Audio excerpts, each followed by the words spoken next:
So I wanted to post another update video, just showing you guys my progress, and you might be wondering why it's so dark. And it's because I finally got a proper light. It's one of those overhead desk lamps. This is daylight adjusted. I can switch it to cool and warm, but daylight adjusted is the best for painting. I can change the brightness too, but being this bright, I don't need any other lights for this whole table, which is a bit of a mess.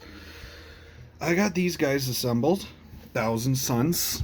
I have a problem. I like everything. I need to stop liking every faction because I can't have every faction. But these guys are so cool. They go with my Zinch Demon, so in 40k I can play with these guys and these guys on the same army. This little boy is absolutely insane looking. Look at this. Look at that gun. I'm not used to this. These models, you actually have choices for which weapons to give which units. In the Indomitus box, all of the units just have these weapons. So it's a bit different, but I actually like the customization. And for the most part, there are some objectively better choices, so it's not a difficult choice, it's just different. I also organized my paints a little bit. You can see I organized them by color.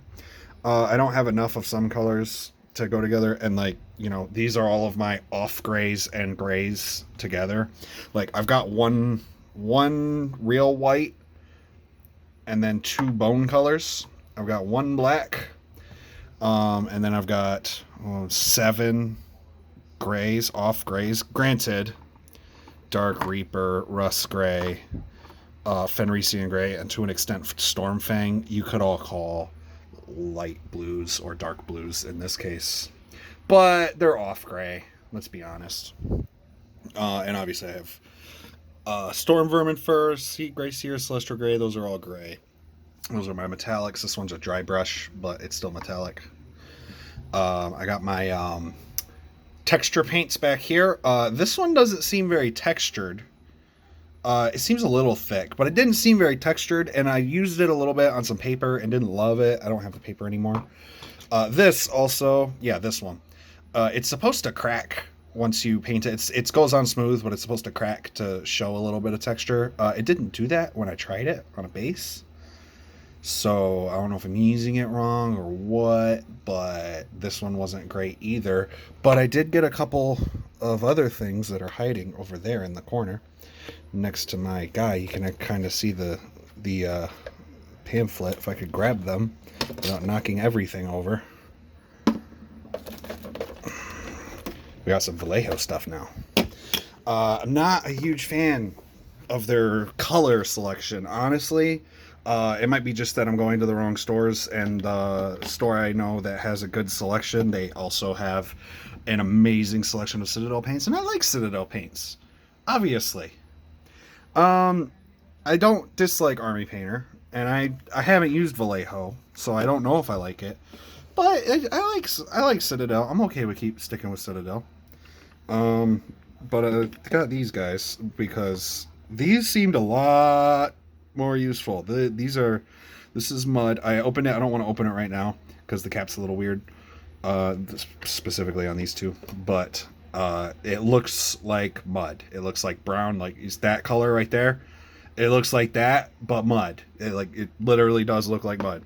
This looks like black mud, which I live in Michigan, and our soil is pretty black. I've seen black mud in real life, so it is very black. It is pitch black, like almost cartoonish black. But I am sure, because again, I've seen black mud in real life, I'm sure once you put it on a model properly, it'll look fine. Especially, you're supposed to mix these two. You're supposed to use this first and then put a little bit of this on top.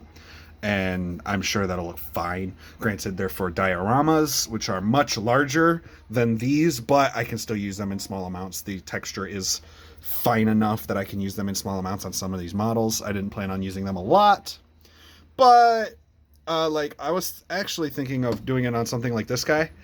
He's got a very large base of just a lot of empty space, so I was figuring I've got a skulls box and I've got some tufts. I'm going to show some of the tufts I bought too, because I bought more tufts. But I was going to put the mud on here and then paint that a different color. I didn't know I was going to do that until I already glued them to the base.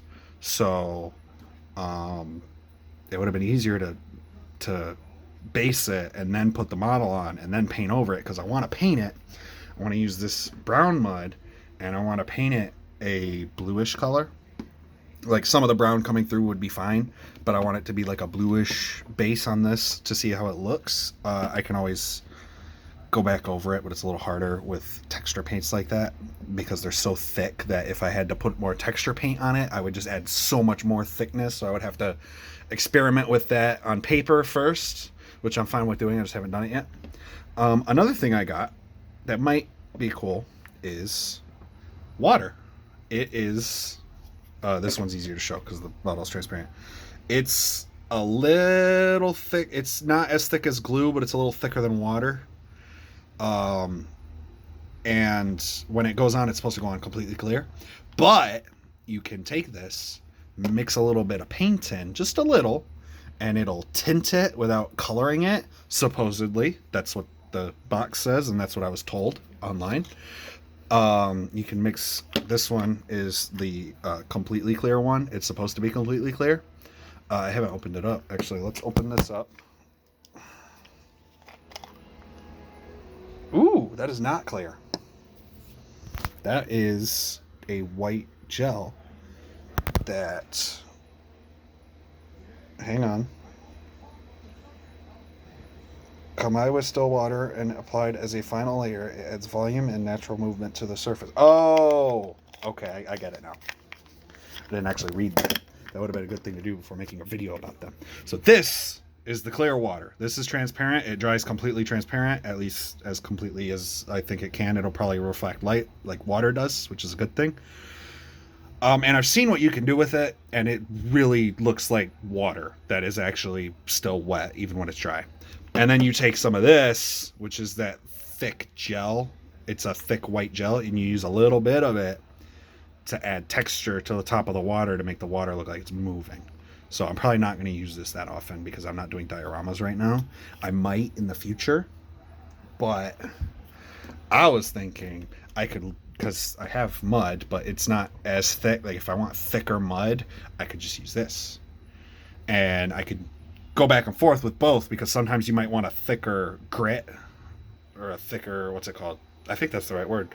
This the like a chunkier mud. This would be good for that, and then that would be good for a less chunky mud texture. And then I could add some of this to add puddles or something. I'm gonna see about mixing it with. It's big enough that I'm okay with experimenting because I don't see myself using a ton of it. But I don't want to waste the whole thing just experimenting, because these four are like $30 for all four, which isn't bad because they sell bigger ones that are expensive. But this is a good sampler of their diorama stuff. So if these don't work, I just won't buy more and find someone that does dioramas. So there's that. I also got, I don't see myself using this a ton, but I got some green stuff in case I want to sculpt something or fix model lines or whatever it is. I can use that. Another thing I got that I am certainly going to use is I got more tufts. Got this pink, the fire, the pink, the blue, and the neon. I got two of the neon because I see myself using a lot of that for my Zinch demons. The blue as well for the Zinch demons. The fire I could use for something else, Necrons maybe, but I was thinking of using the gray ones that I have over there for Necrons. But tufts are always fun to have because I don't have to worry about what color I want my grass to be. I have all kinds of colors over there. So I've got a bunch of basing stuff and glue and compressed air. For I was cleaning something and didn't put this away, so that's just gonna live back here now. But I think that's all that I need to update you guys on. I haven't done much painting lately. I've been doing a lot of assembly. As you can see, I haven't. These guys, you do a lot of customization, so I haven't gotten them all. But I have their legs, so I just have a bunch of sets of legs. Once I get all these assembled, I'm going to take these guys and these two and this guy out to prime them and then paint them. And this guy, he goes on this. I'm going to put him on there, but I want to paint this and take a picture of it first because that design is really cool and is completely covered by this guy standing on it. So I haven't put it on the base yet. I haven't done any of that because I'm going to wait until they're primed and painted. I'm going to paint the base first, take a picture of it, then stick the guy to it and paint him. So that'll be fun. But I think that's all I have to update you guys about right now, and I will see you when I have more to show.